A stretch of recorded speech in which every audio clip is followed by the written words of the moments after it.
Well, we just really wanted to pick something to show how it affects different people, and this was one of the ways that we could figure out, because it really affects a lot of different people in different ways. Like, we had teachers, sisters, parents, just all kinds of different emotions that they were feeling, and went from people who weren't as close to him to the best friend who saw him right before he left. It's something that really affects a lot of people around us. That there's obviously a lot of people that unfortunately drink in high school, and underage drinking, then it affects a lot of people. I keep asking myself what I could have done different. Maybe I should have taken his keys before he left the party. Maybe I should have not even gotten into a fight with him at all. Just maybe he wouldn't have driven so fast, and then he'd still be here at the assembly with me. He always listened to me.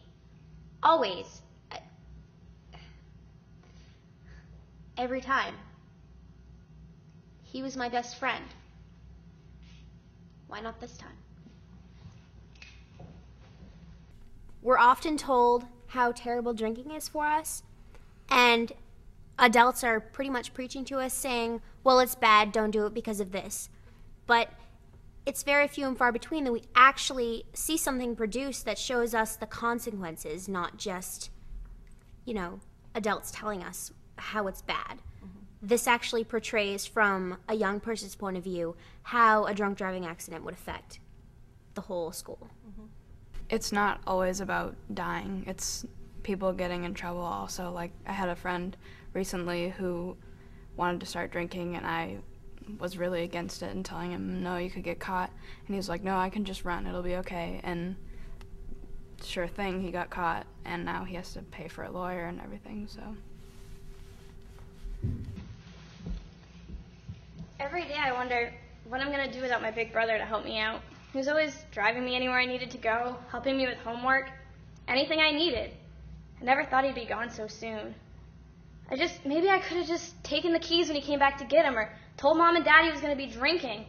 I just can't help but blame myself or his friends, or even Mom and Dad, but blaming people won't help. I mean, yeah, we fought all the time, but we're brother and sister. That's what we're supposed to do. I don't know. I just never even said goodbye to him when he left. Almost forgot my keys. Why do you need keys? Where are you going? Out to camp. With who? Just a few friends. A few friends, or is it a party? And don't lie to me. A party with a few friends. Are you going to be drinking? Maybe. Do Mom and Dad know you're going to be drinking? Do you think they'd let me go out to camp if I knew I was drinking? Will you please just not go? No, I'm going. You never listen to anyone. I think when you hear it from, high school kids, it really shows that, okay, high school won't be that bad if I don't drink. I can fit in. But when you hear it from adults, it's almost like they're just preaching it to you over and over and over again. And kids get sick of hearing that. Like, you get sick of hearing from your parents, don't drink. You get sick of hearing from your parents, don't talk to strangers. But when you hear it from kids that you're actually going to get to meet and have experiences with who don't drink, you're like, okay, maybe this won't be that bad if I don't drink. I can survive. I think it is really, really important for them to know that this isn't a anti-drinking group. I mean, we don't drink ourselves, but this class was just pulled out of the air. We're not a group against alcohol. We're a performance arts group from Brewer High School, and we all share the same values about alcohol.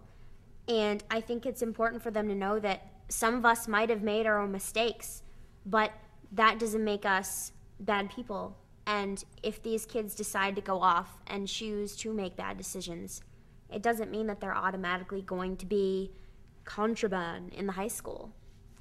You can make one bad decision and go on a better path. You don't have to start drinking and do it all through high school. We're a really diverse group of people, and it just kind of shows a group of middle schoolers that we're not a bunch of geeks just, because we talk about not drinking.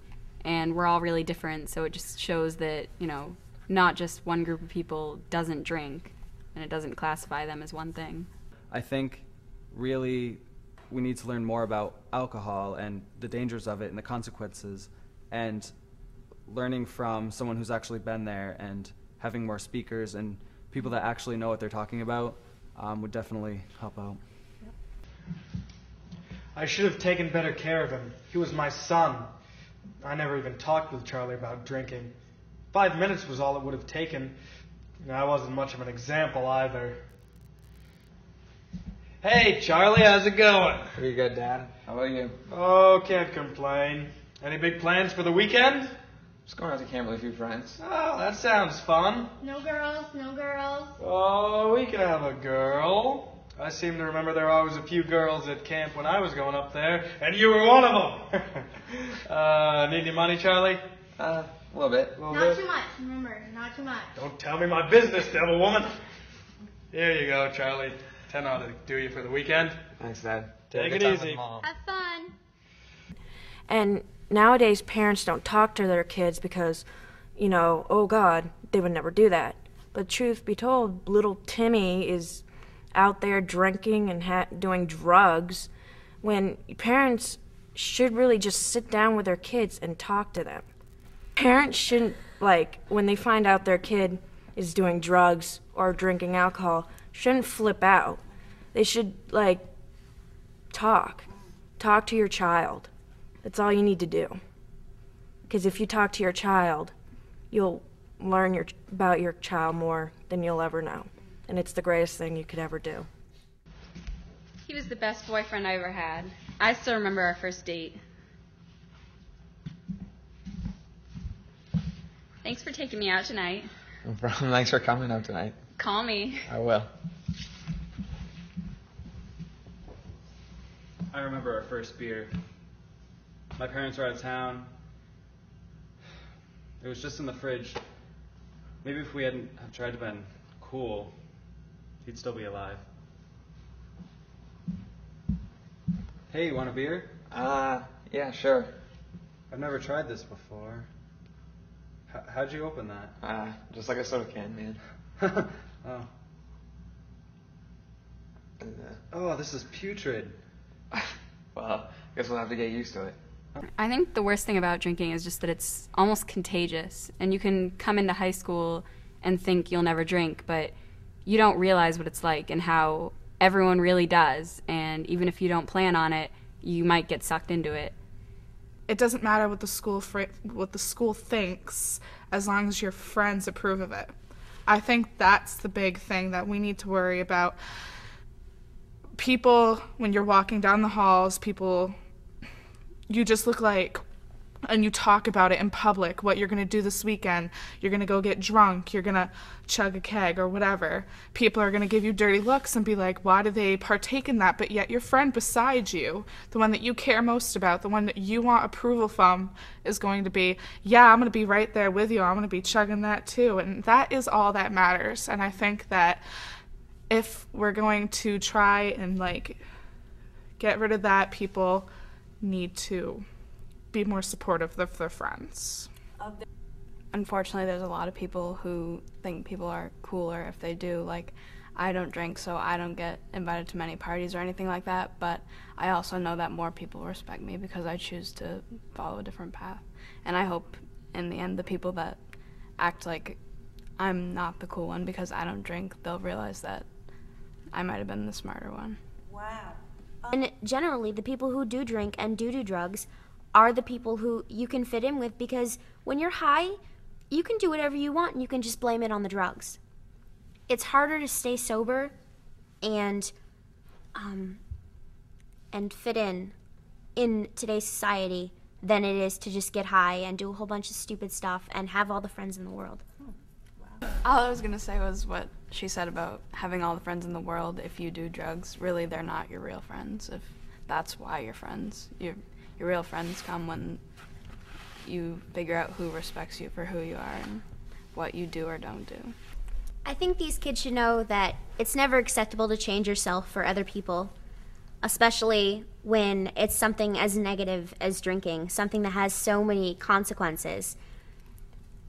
You should stay true to what you want to be and what your plans are for your future and what your morals are.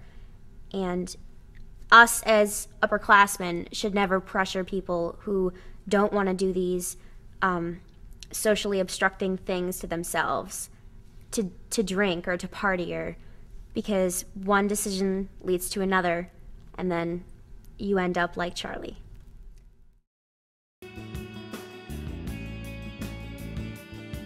maybe I could have just taken the keys when he came back to get him, or told Mom and Dad he was going to be drinking.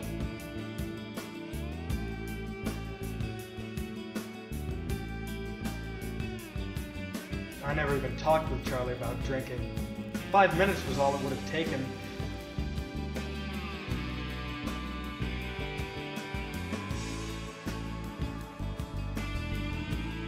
Because if you talk to your child, you'll learn about your child more than you'll ever know.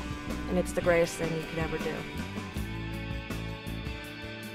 But yet your friend beside you, the one that you care most about, the one that you want approval from, is going to be, yeah, I'm going to be right there with you. I'm going to be chugging that too. And that is all that matters. When you're high, you can do whatever you want and you can just blame it on the drugs.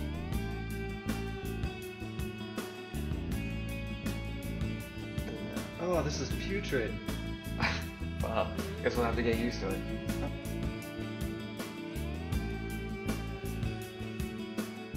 And you can come into high school and think you'll never drink, but you don't realize what it's like and how everyone really does.